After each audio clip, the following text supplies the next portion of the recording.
Easy ആയിട്ടുള്ള ഒരു strawberry jam നമുക്ക് ഉണ്ടാക്കിയാലോ? ബാ. ആദ്യം തന്നെ കുറച്ച് നല്ല സ്ട്രോബെറീസ് എടുക്കുക. എന്നിട്ട് അതിൻ്റെ മുകളിലത്തെ ഇലയെല്ലാം ഒന്ന് മുറിച്ചതിന് ശേഷം ഒന്ന് ചെറിയ ചെറിയ പീസാക്കിയിട്ട് വാഷ് ചെയ്തതിന് ശേഷം ഒന്ന് കട്ട് ചെയ്തെടുക്കുക. അത് കട്ട് ചെയ്തതിന് ശേഷം അതിനകത്തേക്ക് കുറച്ച് പഞ്ചസാരയും കുറച്ച് തേനും പാടെ ഇട്ടിട്ട് നന്നായിട്ടൊന്ന് സ്മാഷ് ചെയ്തെടുക്കുക. എന്നിട്ട് നമുക്ക് ഇതൊരു 1-2 മണിക്കൂർ നമുക്ക് റെസ്റ്റ് ചെയ്യാൻ വേണ്ടിയിട്ട് മാറ്റി വയ്ക്കണം. എന്നിട്ട് നല്ലൊരു കട്ടിയുള്ള പാത്രം എടുത്തതിന് ശേഷം ഈ മിക്സ് അതിലേക്ക് ഇട്ടതിന് ശേഷം കുറച്ച് നാരങ്ങ നീര് ഇട്ടിട്ട് നന്നായിട്ട് ഇളക്കിക്കൊണ്ടിരിക്കുക.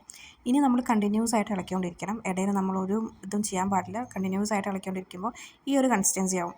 വീണ്ടും നമ്മൾ ഇളക്കിക്കൊണ്ടിരിക്കുക. നന്നായിട്ട് ഇളക്കി കഴിയുമ്പോഴാണ് നമുക്ക് ശരിക്കും ആ ജാമിൻ്റെ കൺസിസ്റ്റൻസി നമുക്ക് കിട്ടുക. ഇതാണ് അതിന് ശരിക്കുള്ള കൺസിസ്റ്റൻസി. അതായത് പാത്രത്തിൽ നിന്ന് വിട്ട് വരണം. അപ്പോൾ നമുക്ക് ജാം റെഡി ആയെന്നാണ് കേട്ടോ അർത്ഥം. അപ്പോൾ അത്രയേ ഉള്ളൂ. വെറും 3 ഇൻഗ്രീഡിയൻസ് കൊണ്ടുള്ള നമ്മുടെ സ്ട്രോബെറി ജാം റെഡി ആയിട്ടുണ്ട്. ഇതൊന്ന് തണുത്തതിന് ശേഷം നമുക്കിതൊരു കണ്ടെയ്നറിൽ സൂക്ഷിച്ച് മാറ്റി വയ്ക്കാം. ബൈ.